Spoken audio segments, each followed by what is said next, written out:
Okay, so the recording has started, and I want to officially welcome you to today's webinar by Qualistory in cooperation with UPRI. My name is Jan, and I will be your moderator for this session.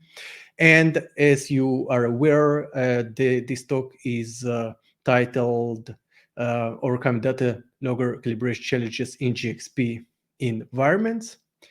And please use the chat to your left freely.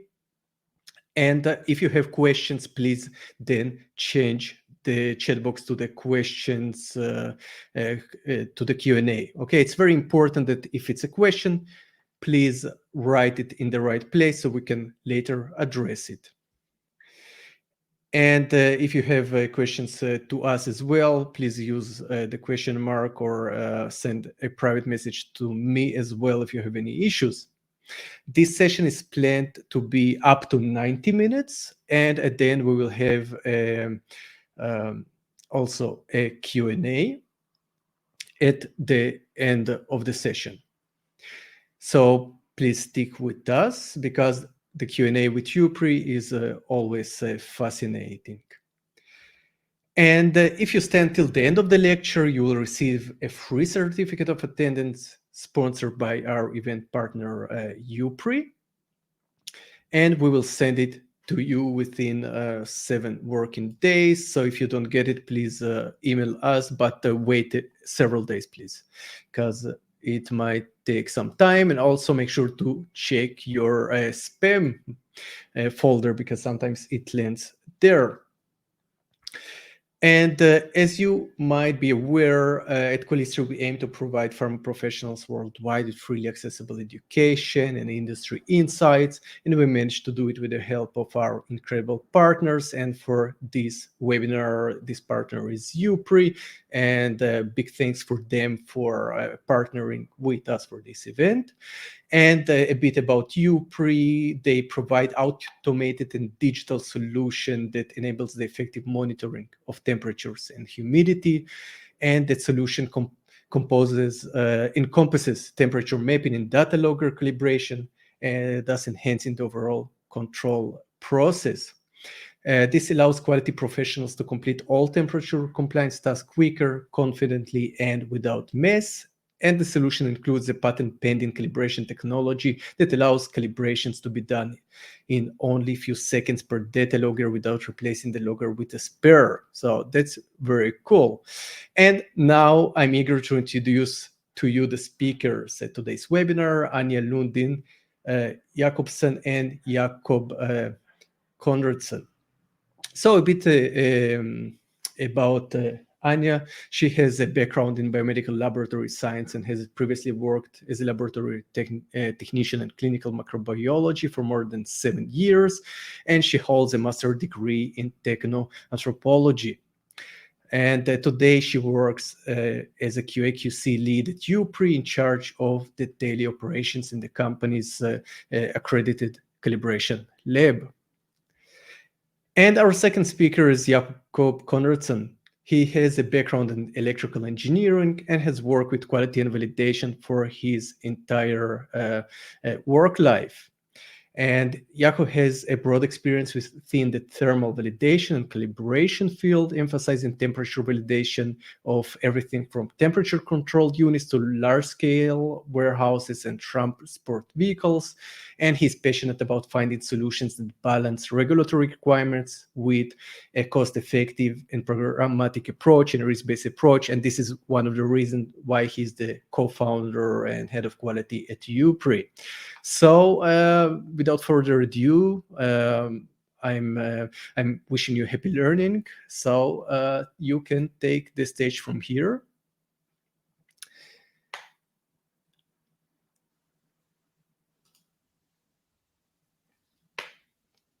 Perfect. So let's wait for the camera to show on.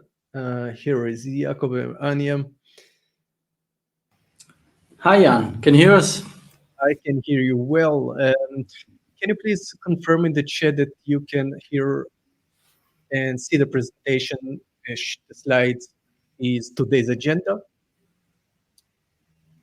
Perfection. Cool. So disappearing from the screen. Good luck and have fun and much learning. Thank you very much, Jan. And we're very excited today to talk about calibration. That's something that's really near to our heart as being one of the 3 core elements we do here at GxP. So really excited today to talk very briefly about what a calibration is, why it's important to calibrate other than just the normal we have to do it.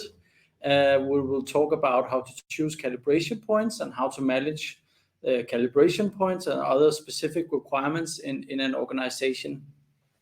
So without further ado, we'll get started. I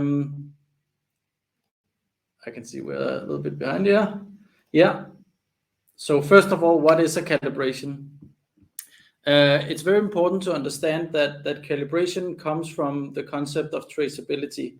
And the general concept is that we need to have measurements that are traceable to the international system of units. That's the triangle on the left here. The standards for temperature are a bit harder to make traceable due to the complex nature of temperature. I think one of the original origins of traceability and standards of units was the 1 meter rod that was held in Paris. And it was very easy to go down to Paris and measure your stick. Was it also 1 meter long?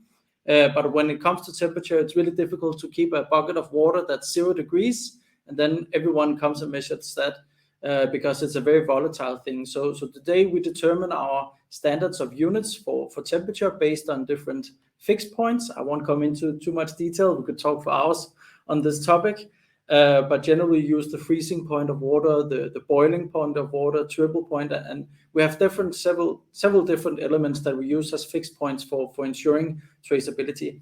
And it's to those standards that we need to ensure traceability. So if you look on the triangle on the left here, we normally have the standards, and we in each country normally would have one national meteorological institute.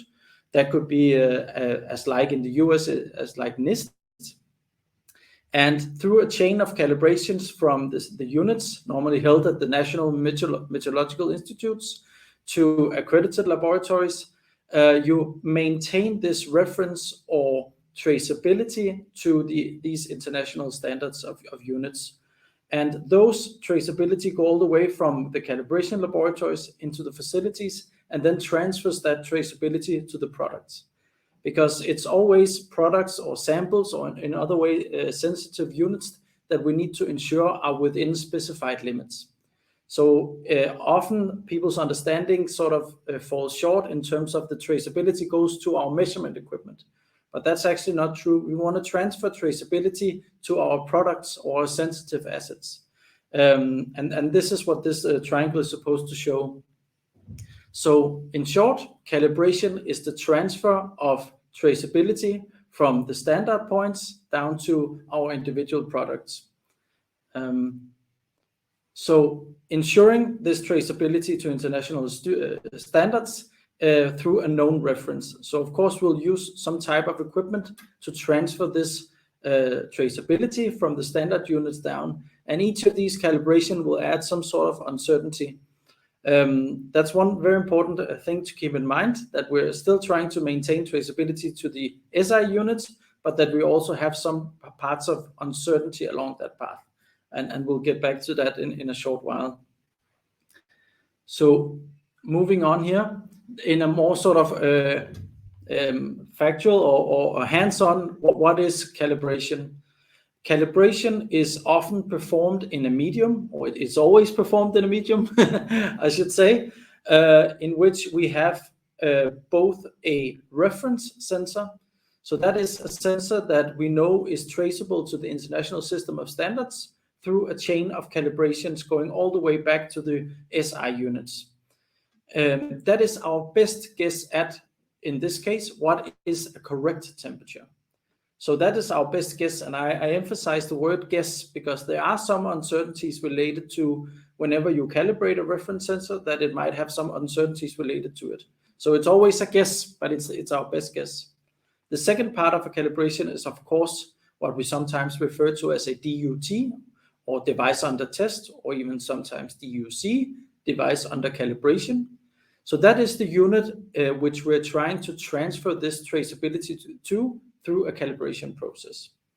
And in this medium, we will try to maintain the exact same temperature for the reference and for the sensor that we're trying to calibrate. And the medium could be air, it could be liquid, it could also be solid metals, which we try to obtain at the same temperature. And then we read out the reference temperature and the sensor under calibration temperature, and we compare those two. And the difference between those two will be our calibration error. What's also associated with the calibration process is calibration uncertainty. So because this is a practical process where there are sources of error, there will be some uncertainty related to this, this process, which should also appear in the calibration certificate. And lastly, it's often not enough just to compare these results in a single point, in this case in temperature. So often we will cycle them through different temperatures, covering our operational span, as we'll cover in a short while, and try to see, does the sensor under calibration measure the same as the reference at different temperatures? Because that's often not the case, and that's one point I'll come into in a short while, that the calibration error will often not be the same at different temperatures. So that's one thing to keep in mind. In a practical setting, we have a medium where we insert our reference, we insert our sensor under calibration, and we compare them, and that's associated with some sort of uncertainty. So just to move on a bit here, why is it important? And our first here is, of course, we need to be able to trust our measurements. So there's no meaning in having measurements if we cannot trust the results of them. It does not make any sense to have a measuring scale if we can't trust the weighing of that measurement unit. In the same way, if we measure a temperature inside a fridge to be spot on 5 degrees, but we have no idea whether that 5 degrees is true, we cannot trust those results. So why is that important? First of all, the obvious one would be it's required. And I think if you participate in this webinar, you might have the desire to know, well, you know that it's required, but why is it required? First of all, as I mentioned, we need to be able to trust our measurements. So if we measure one temperature here in Denmark and it's spot on in our cold environment at 5 degrees, those 5 degrees needs to be the same whether we're in the US or whether we're in France or in Germany, wherever we are on the globe, those 5 degrees need to be the same so that we can compare. Because we need to align our measurements with everyone around the world. I think the origins of calibrations come from the old tradesmen and in ancient Egypt, where you would trade 1 kilogram of corn for 1 gram of gold. And I believe the story is such that in the old days, there was actually the death penalty to not calibrate your measurement equipment. Luckily, that's not the case today. But in those old days, it was about not cheating the trading partner. And today, it's all about trust. When we have sensitive assets and we know we have specific temperature limits for those, we need to be able to ensure that we can trust those measurements. I hope it makes sense so far. You're more than welcome to come with questions here, and we'll try to follow along. And if there are any questions along the way, we'll try to answer them on the go. So moving ahead here. Oops. I'll try to come back here just a second. Excuse me. So choosing calibration points. So one of the things I mentioned is that we will have an error of measurement. And that error of measurement is in most practical cases defined by a second-degree polynomial. So that will be a curve, whether it's curving upwards, whether it's concave or the opposite of concave, I forget the words here, but whether it curves upside, whether it curves downside, or whether it's more like a straight line, it normally always follows a second-degree polynomial. So you have this very specific curve that will be specific for each type of equipment.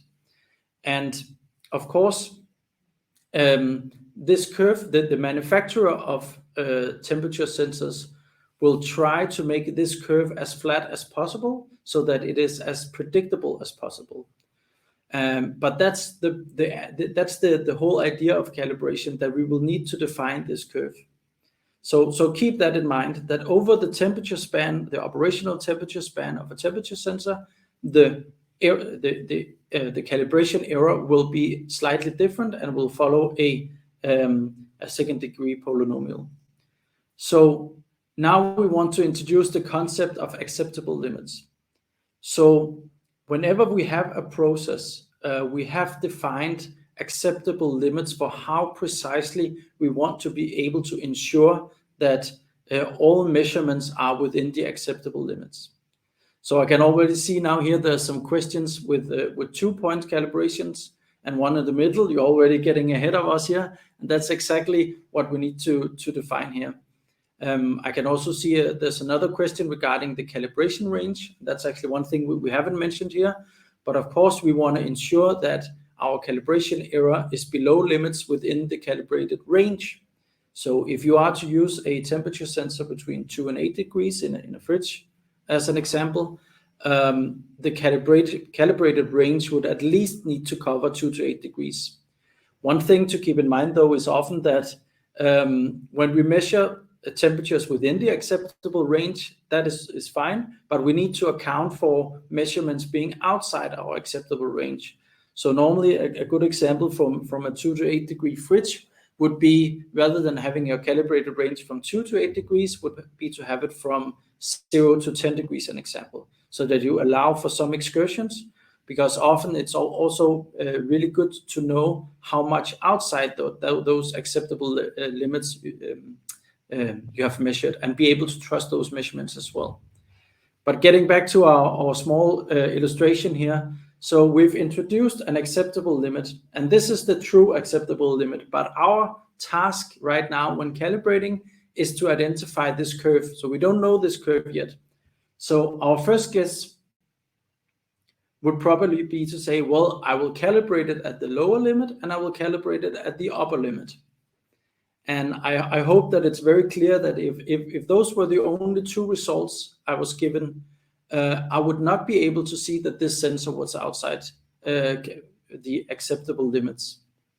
If we only identify 2 points and we do not take into account that the calibration error will most likely follow a curve, we can end up in a situation where parts of the calibrated range is actually outside without us knowing. So just calibrating the lower limit and upper limit is actually not sufficient. So that, of course, leads us to our next point. We need a third point. And from everyone who can remember back to their high school math sessions, in order to define a second degree polynomial, you need at least 3 points. And that's actually the concept behind a 3-point calibration. It actually comes from a technical aspect of most temperature sensors, that in order to define this curve, which most temperature sensors have, we would need 3 points. And as well, there's a good rule of thumb to place one calibration point just above your range, one calibration point below your range, and then one calibration point in the middle. That's the most common methodology, and that will also ensure that we capture any calibration error that are inherent. I think I should mention that when we're viewing an illustration like this is exaggerated. Normally in practical sensors today, because the sensor technology is as far as it is, this line will be very, very flat. So not placing a calibration point dead center in your in your calibration range does not matter that much. The second practical thing to keep in mind is also that when we're talking about calibration ranges, if you have a sensor that covers several hundred degrees and you only choose to calibrate a span of 20 degrees as an example, that's a very, very small portion of this curve, and often not having uniformly spaced calibration points does not affect the overall accuracy that much. And there's several more good questions. I think some of these we'll answer in a short while. So moving forward here, we talked about the 3-point calibration, and as to one of the questions that come up here, the acceptable limits, we refer to those as the MPE normally, which stands for maximum permissible error. So when you define an MPE for a sensor, that takes into account both the uncertainty of calibration and the calibration error. So if a sensor lives up to a certain MPE, it will always, independent of which calibration method was used, live up to certain criteria for calibration accuracy. And I think we should just follow up with some great questions coming up here. So there's a question here from David Fraser. Thank you very much. So there's no point in doing a 5-point calibration versus 3-point for a temperature sensor within a short span from, in this example, -40 to +40 degrees. That's a very good question. So if we go back to our curve here, I'll just try to bring it up again. When we have a 3-point calibration, that is the theoretical lowest amount of calibration points you can use to define this curve. And in this case, we'll only get a very rough estimate, sort of the minimum for ensuring that that the calibration error is within the entire span. Normally when 5-point calibrations are introduced, it's because you have much more strict requirements for the acceptable limits. So having more points along this line will ensure, with a greater amount of certainty, that you are always within the acceptable limits. One thing that I haven't showed in this example right here is that in our illustration here, we've chosen by accident or by incident perfectly spaced calibration points. But let's say the peak of calibration error was moved slightly to the right. We would not have gotten the worst case calibration error in this span. So there should always be leeway when choosing your calibration acceptable limits for the fact that this calibration error curve might be slightly skewed to the sides. It's never possible to get a 100% certainty that all calibration errors are within limits. Otherwise, you would have to do 100-point calibrations to be absolutely sure. But so back to the question, it makes sense in some cases if you have very tight limits to do a 5-point calibration. But a very good question. Thank you very much, David. And I think we also answered the question whether the calibration range needed to cover the used range of the customer. And again, remember to have some space above your used range and below your used range, because it's not always that our equipment behaves just as we wanted, and we want to make sure we trust those measurements as well. But I'll just move ahead here. Yeah. Do we have a... Yeah, so we actually have the first poll. Jan, thank you very much, Anna. If you could bring that up. And hopefully we should see some results. So what we want to ask with this question is, who decides on calibration points in an organization? And I think it will be very interesting to get some feedback.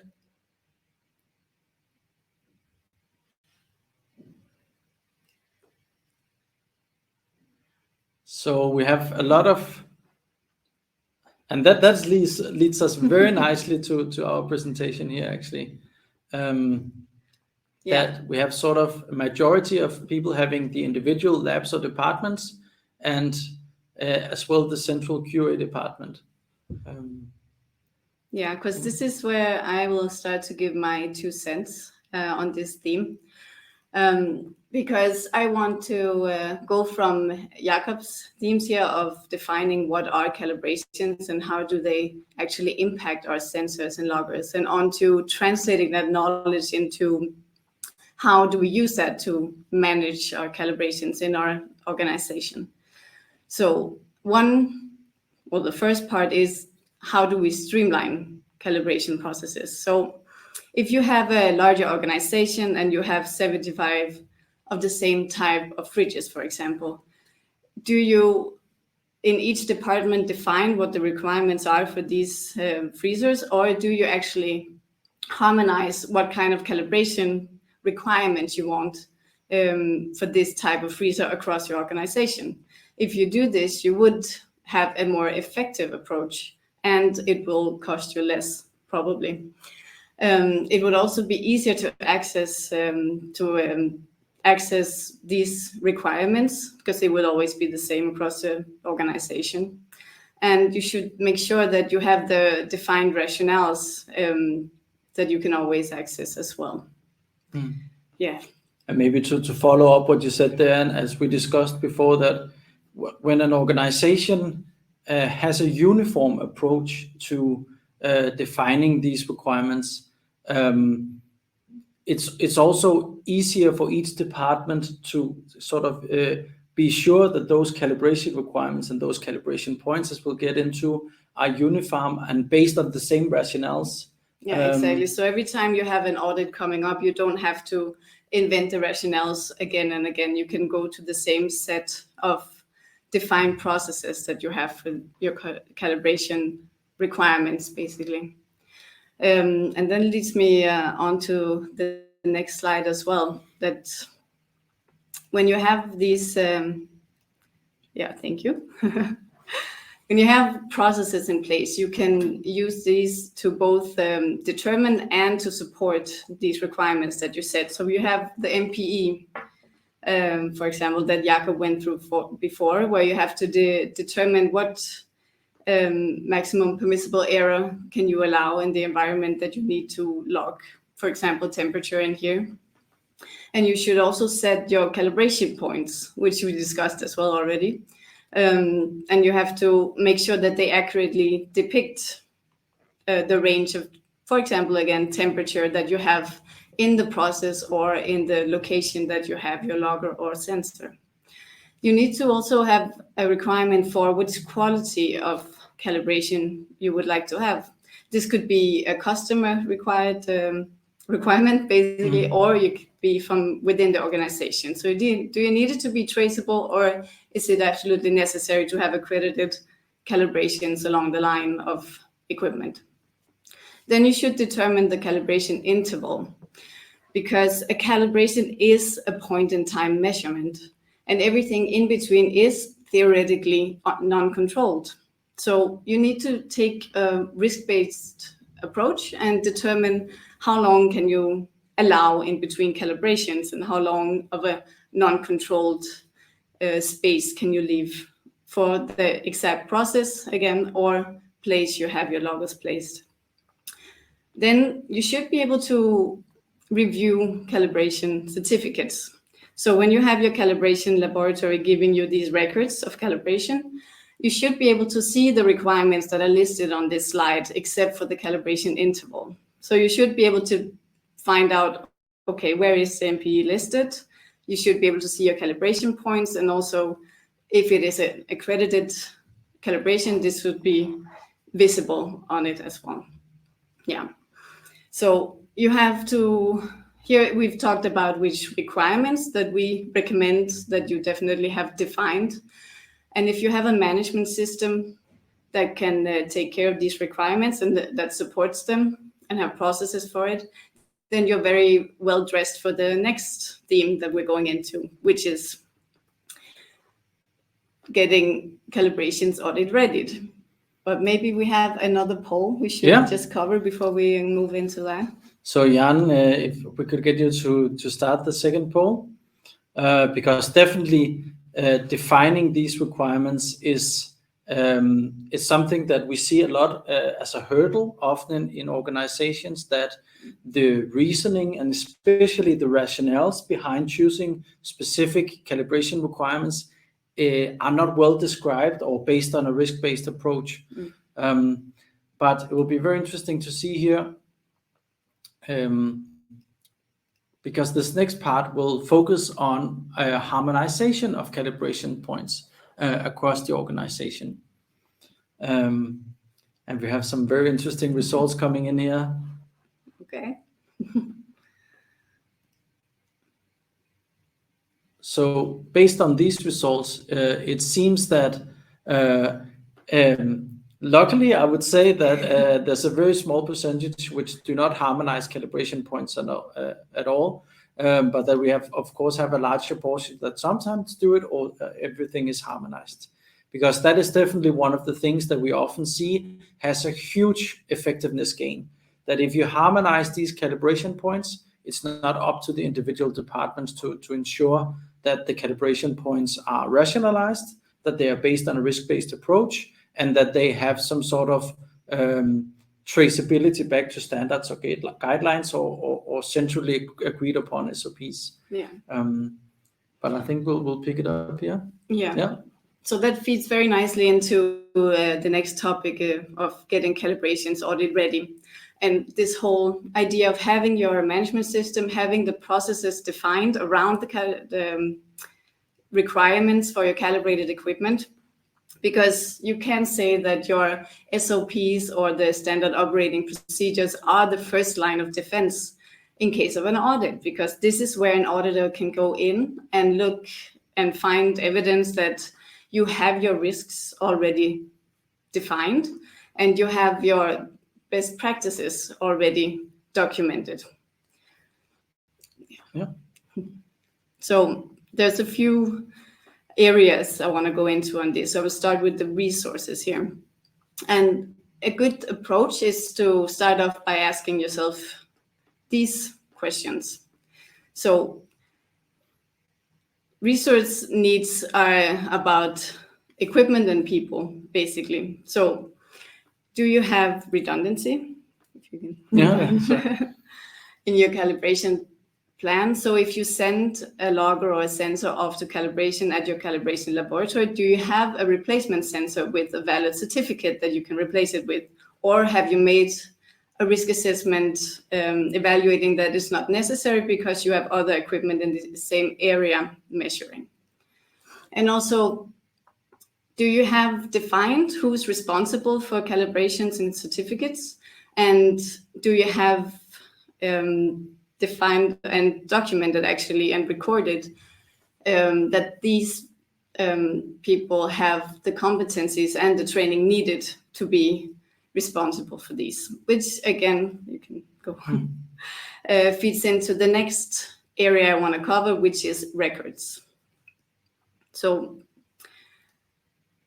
this is where an auditor can go in and see, okay, so you've documented these risks and you have these best practices, and the records will show that you follow these defined best practices, and that you also have recordings of that risk assessment handling, you can say. So calibration certificates and equipment logs are records, and they should be easy to find and available. So if you have to run down to the basement and look through the dusty box of calibration certificates, that can pose as a problem. So, yeah. And we've seen that before. Yeah, for sure. Yeah. So it will take up some time for your auditor, but it will probably also be noted in the audit reports that it wasn't available. Absolutely. Yeah. And if you have processes in your development, production, in your transportation, or in your storage of products or goods, you need to also be able to show that you can prove the integrity of the goods along this way in the critical timeframes. So can you show an unbroken chain of measurements in this time period? And also, if you can't, have you documented that there's a deviation on this process? Which again leads into the next area I want to go into. So this is not specifically related to calibrations, but it is an important process to have a plan for, because if you have a calibration that has failed or a sensor that has fallen from the wall or something like this, you should be able to document it right away. So this is where an effective and thorough CAPA approach is a good way to go. So if the accident happened, because we cannot, let's face it, have an error-free environment. It is near impossible to do so. So you have to define what you can do about it. And if you, first of all, make sure you describe it really well, then you can right away go for the corrective action and define how can we stop the fire right now. And then you can go into the root analysis to really figure out not the symptoms, but actually go all the way to finding out what was the root cause of this problem. And thereby being able to hopefully define which preventive actions could be a really good way to go. So an auditor would look for, if they found a deviation on a calibration certificate that didn't correlate with the pharma certificate, for example, they would go in and look for, okay, so have you documented this deviation with a good CAPA approach? And again, ultimately, proportionality is the key in this, because if you take a risk-based approach to it, you should always make the actions you implement proportional to your size of your organization and the criticality of the process that your logger is implemented in, for example. I think a good an example of this we see sometimes is organizations have defined a yearly calibration interval, and then the calibration interval has been violated by 2 or 3 or 4 weeks. And in that case, I think it's sometimes we see an overreaction because temperature sensors tend not to be that sensitive over time. So in practical terms, in most cases, a violation of 10 or 20% even of the calibration interval is often not that serious. And often a final calibration could solve the issue. Yeah. So often you would have used an industry standard saying it has to be every year. Yeah, absolutely. Yeah, so proportionality, absolute. Yeah. Yes. So the last part I want to go through is our subcontractors. Again, in this case, it would be a calibration laboratory that you get to make the calibrations for your equipment. And basically, audits are all about creating and omitting trust. So therefore, you must also be able to trust your subcontractors. And you can do that by asking these questions. You need to verify that the personnel they have hired to do your exact calibrations, that they're able to do so, and that they have their training of their people under control. And you should also be able to read their certificates and make sure that the requirements you have set for certificates are actually represented in the certificates you get from your subcontractor or calibration laboratory. Then, of course, you should also see in one of these required information points is the quality of it. Is it traceable or is it accredited? It should be visible on the certificate. And last one, or second to last, you also need to communicate the requirements you have for your calibrations. You need to tell them what are you expecting them to live up to and what are you expecting to get in return. So what do you want to have on the certificates? And also the training, for example, needs to be communicated to your subcontractor. And I think also one of the things we often see in terms of communicating the requirements is that we often see not often, but we do sometimes see customers sending equipment for calibration without having specifically defined MPE, calibration point, calibration range, even sometimes. And those are very, very critical parameters for having a successful calibration. But without those requirements, it's simply not possible for any laboratory to produce a certificate that makes value, that gives sense. Yeah. Because you can have a certificate that doesn't have a noted MPE, but then you would have a certificate that just shows you this is the difference from our reference sensor to your sensor. But you would have to have a process in place in your own organization that actually verifies that this is okay, that the result is what we want it to be. So having it already on the certificate makes it much easier for an auditor to verify that you have that in order as well. Absolutely. Yeah. So the last point is just basically, can the subcontractor, can the calibration laboratory actually do what you and your customer are requiring them to do? Can they live up to these requirements? Yeah. Absolutely. And I think that rounds up the audit part of this. Yeah. Yeah. So I think as a last part here, we'll just kind of try to go through this normal calibration flow. We've used ourselves as an example. So this would be a traditional calibration process where you would order a calibration. And as Anja mentioned, you would need extra calibration or loggers in order to replace those that you send for calibration. You ship them, you wait for them, and you reinstall them, and you maintain. You stop your process. You stop your process, yeah. And you need to document it manually with the calibration certificates. With our approach, what we've done is that we've basically combined the leasing of hardware with the calibration process. So whenever a customer of ours have a data logger in place that needs to be calibrated, we will send a placement sensor, and those will be switched out in a few seconds, and all the documentation is stored on our platform. But for all systems goes the same, that the process is that you send it for calibration, and you will receive some sort of calibration certificate, and you need to document those requirements. I think for this last part here, we have a bit of Q&A time. Q&A time, not QA time. That means something different in our industry, of course. But questions and answers, not quality assurance time. And there's been some great questions, so we'll just try to go through some of them up here. The first one I come across here, I can see has something to do with how often you send your reference equipment for recalibration and certification. And the question is whether that should be yearly. So that's a great question, and we get that a lot.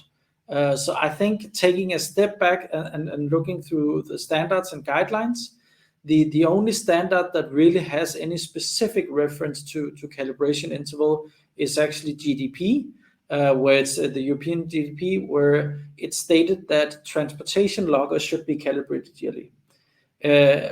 Without being too sure, my guess is that that originates from sensors being exposed to a lot of mechanical stresses through a transportation system, and therefore this requirement set in.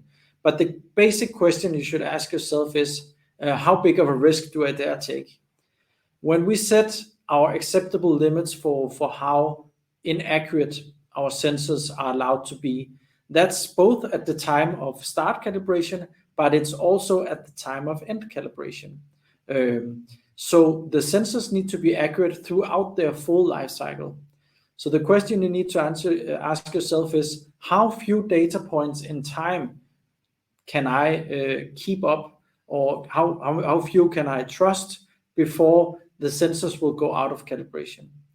So the standard rule of thumb is that we calibrate yearly, because it's a very nice round number. And for sensors that were produced 10, 15, 25 years ago, that was pretty accurate.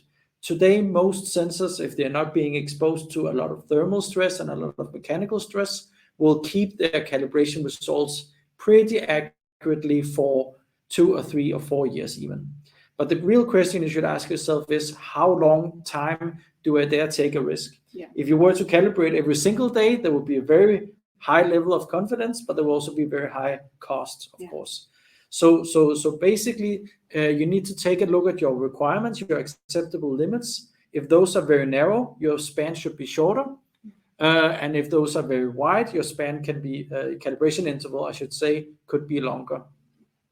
The standard calibration of 1 year with a MPE of 0.5 degrees for everything that goes from normal freezers, like -20, -30, up to around 50, 70 degrees is more than reasonable for absolute most sensors.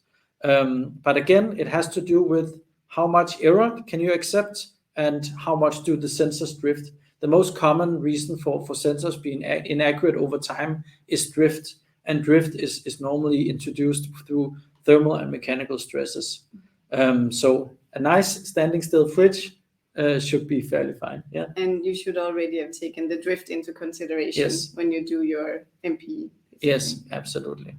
So that might lead us to our next question. There was a question regarding acceptability limits versus adjustment level limits.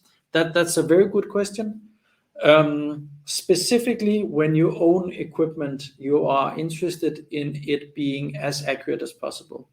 And therefore, a calibration laboratory can offer to calibrate your equipment, determine the calibration error, so how much does it deviate from our best known temperature, and then adjust the equipment so that it measures spot on again, and calibrate it afterwards. That's one thing that's often overlooked, that if you are to adjust a piece of equipment, you need to calibrate it, adjust it, and then calibrate it again in order to ensure traceability. Again, adjustment limits should also be part of your MPE. Should be considered as a guard band. So normally you would have a limit for when to adjust the equipment, but that should already be calculated in your MPE. So in your MPE, you should calculate for calibration uncertainty, and you should for calibration error, and then you can choose to add the adjustment limit so that you actually have some leeway to adjust the equipment so that it measures correctly again. But let's take a few more of these questions. There's one here regarding risk handling. So the question here is how to handle and report the calibration failures with respect to risk, even though the risk assessment is performed to finalize the calibration frequency.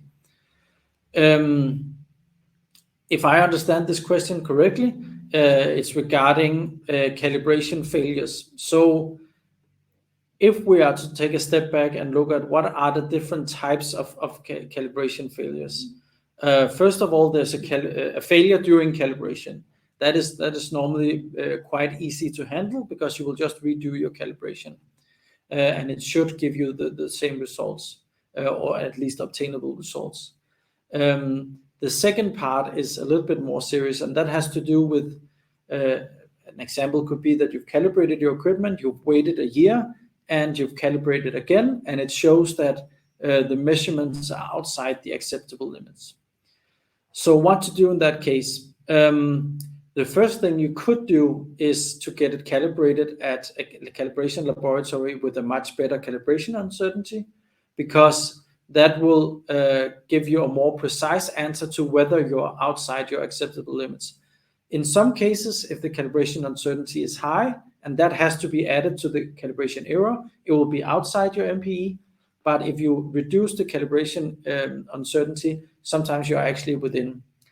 And of course, if you get a sensor that has failed calibration, if that's what the question is actually about, or has probably passed, as we have in our calibration laboratory, then you would look at with how much did it fail, as you just mentioned, and then you would look at the processes or the facility it's implemented in, and look at how could it possibly have affected the storage or the process in the time between calibrations.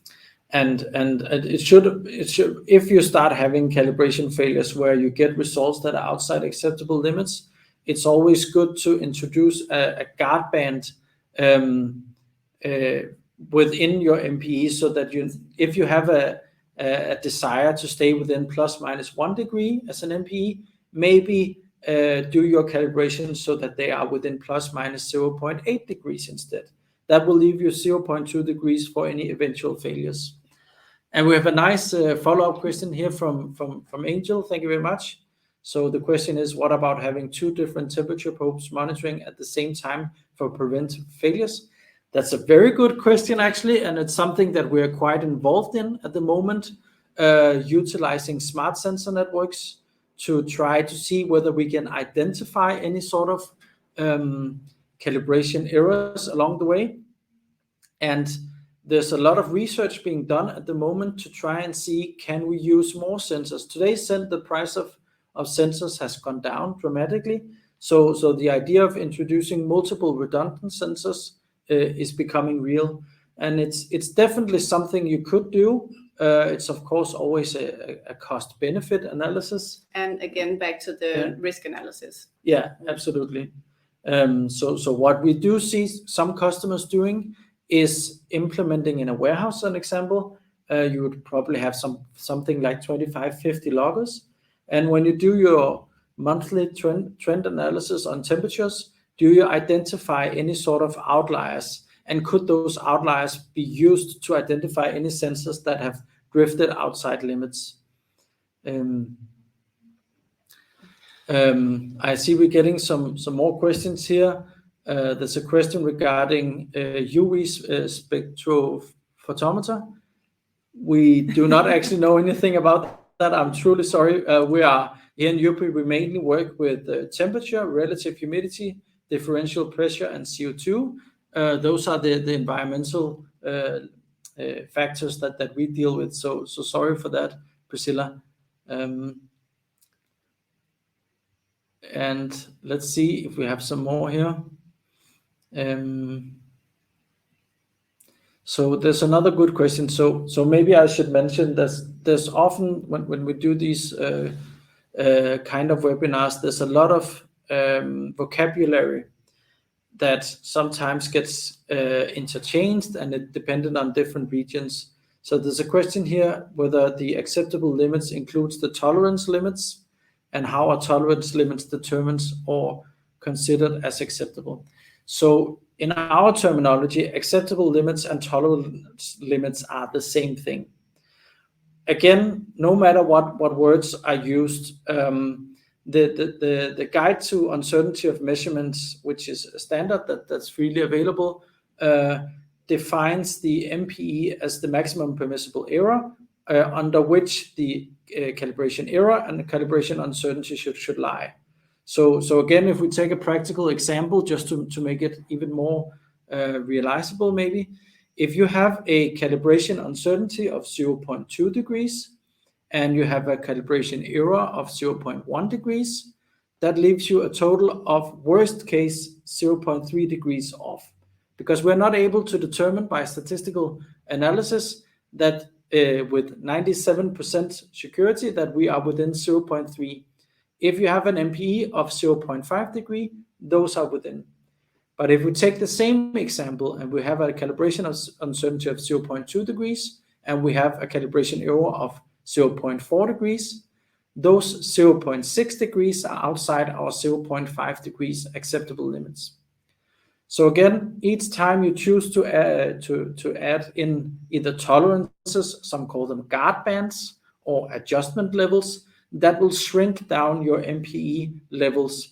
So it's always about a cost benefit between having more security that nothing will go wrong during a year, as an example, and the price of having very precise equipment. I hope that answered some of the questions at least. I can see we have. Yeah, so another really good question. I think this is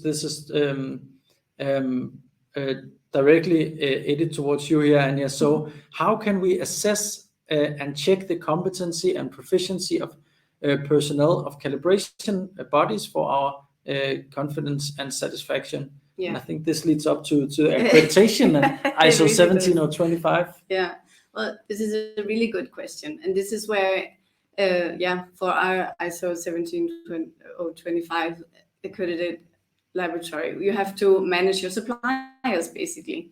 So you would have to either go to, we have a DANAC accreditation, which is the Danish accreditation body. So we would go to their website basically and check if our provider has a certificate that is valid, or we can request it from our provider directly.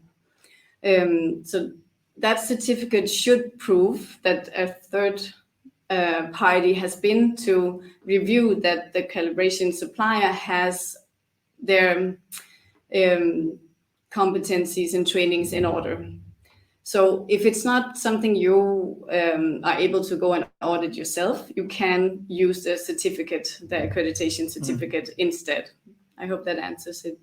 Yeah, and of course, when we're talking about third-party checks and audits, the only or the most at least recognized international standards for calibration laboratories is ISO 17025. Yeah. And within most of the world, we know here in Europe, we're all organized under ILAC, and together with the US and a lot of other regions through the mutual recognition agreement, all these certifications or accreditations are unified in the same way. So it should be possible, relatively easy to identify whether a company has been accredited to ISO 17025 and has been audited by an independent third party. So that's the easiest way to go. It is. If we were to follow up on that question with what if it's not an accredited calibration laboratory? Well, then you can go to the company you want to use, and you can say, we have these requirements. You need to have this in line for us to use you as a supplier.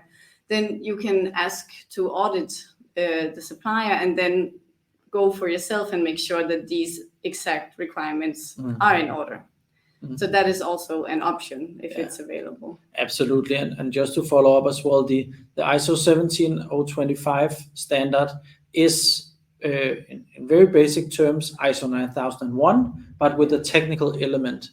So everything regarding training, competencies, proficiency that are non-technical should be defined if you have experience with ISO 9001.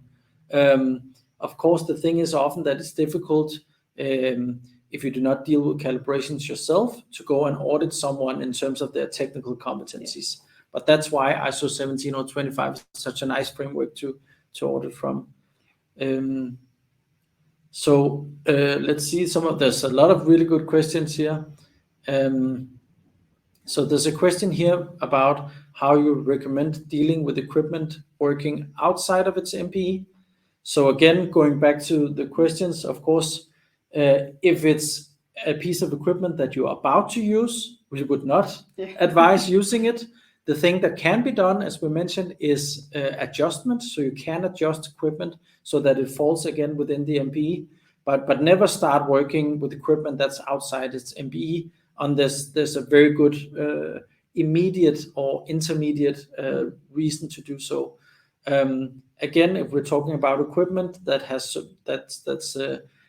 gone through use over, as an example, a year, and it's then outside of its MPE, then it's a question of seeing how much is it. You mentioned proportionality. Yeah, exactly. If we're talking about very, very small deviations, often if you have equipment that's not very accurate, where the requirement is not that it should be very accurate, then it's often not that big of an impact. As an example, a warehouse will often have an MPE of 0.5 degrees for the equipment as a rule of thumb, and mandated by different ISP standards, as an example. But the general uncertainties related with storing something in a warehouse in itself inherits a lot of uncertainties within this part. So basically an impact analysis.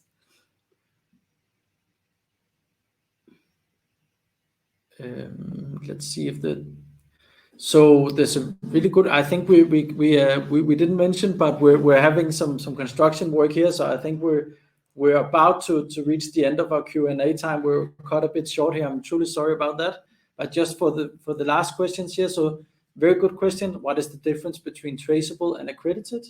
So that's a very good question. I would say the word traceable is a bit misleading in this way, because an accredited calibration should be traceable, but we lack the words for something that's not accredited.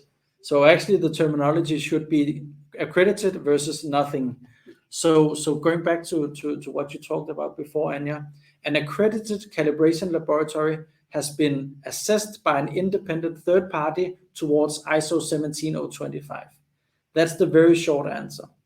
There are no rules hindering anyone from starting a calibration laboratory and doing traceable calibrations today. If you were to so, there's nothing wrong with that. And those measurements could just as well be traceable to the international system of units through a series of calibrations going back to the SI units. But only with the accreditation stamp and the approval of the independent third party can you say that the calibration laboratory is accredited. It does not mean that the quality of calibration does have to be different or better if it's accredited. Just means that there's a bit an independent third-party assessment of that laboratory.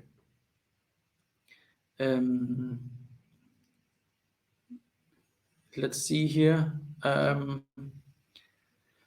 I think we've pretty much gone through. Let's see here. Okay, let's take this as the very last question by Anonymous. It says, if a transportation data logger has been set at 15 to 25 degrees and alarmed at 25.3 degrees, is risk assessment deviation requirement if within 0.5 degrees? So first of all, when you have a specified range of temperatures that we want to stick within, and that is 15 to 25 degrees, your alarm limits should be within those limits. So to begin with, it should be between 15 and 25 degrees. If you have an MPE, maximum permissible error, of 0.5 degrees, your bare minimum alarm limits should be 15.5 to 24.5 degrees, because that will allow space for the sensor to be inaccurate in some sense. So having alarm limits that is above the upper limits does not quite make sense in this case. Excuse me if I'm not understanding it correctly here. But generally, you should subtract your MPE from your alarm limits, narrowing down your alarm limit range. But what we also see for storage facilities and trailers as well, that you can leave in some gray zone time. So you can allow for this much of a deviation of excursion for this much time. So it depends on which requirements you have set in this area as well. And I think for a very last question here, we keep on getting really good questions. I'm truly sorry here. We're just waiting for the noise to begin here. So the question by Lucia is it justifiable to use loggers outside their calibration range? And again, and there's an example here, but to the core question, it is justifiable in some cases, and again, proportionality. So if you are to use, if you have the case here as a mapping that goes on between -70 and -90 degrees, and let's say you've calibrated it until -80, which is the case here, it can be justifiable, but the MPE should be lowered accordingly. So again, if we go back to the curve that I showed in the beginning, we should have room for that curve with the calibration error going up after the last calibration point. So as long as you lower the calibration point MPE accordingly, it should be justified to use it slightly outside the calibration range. And again, remember that sensors do not often stay perfectly within the calibrated range for a large section of their operating range and then suddenly go outside. That's very rare to happen. It follows normally this very nice smooth curve. I think that's kind of we can start them hearing starting up the Srini. But so back to you, Jan. Thank you very much for all the very nice questions. Yes, thank you very much. Great. So thank you very much, UPRI team, for this incredible and informative presentation. Thank you for all the attendees and for the amazing Q&A. It's always a pleasure to have your questions, and that's what makes our session so interactive, and it really helps us understand where we stand and plan future events to help you develop further. We have more events planned with UPRI this year, so make sure to visit our website and follow Qualistry and UPRI on LinkedIn, and follow our events, because we have at least 2 more webinars on various sessions planned this year, and they will be at least as great as this one. So then I would like to wish you all a good day and good evening. And again, you Jakob, Vanya, thank you very much. Absolutely. And yeah, thank you again for all the great questions.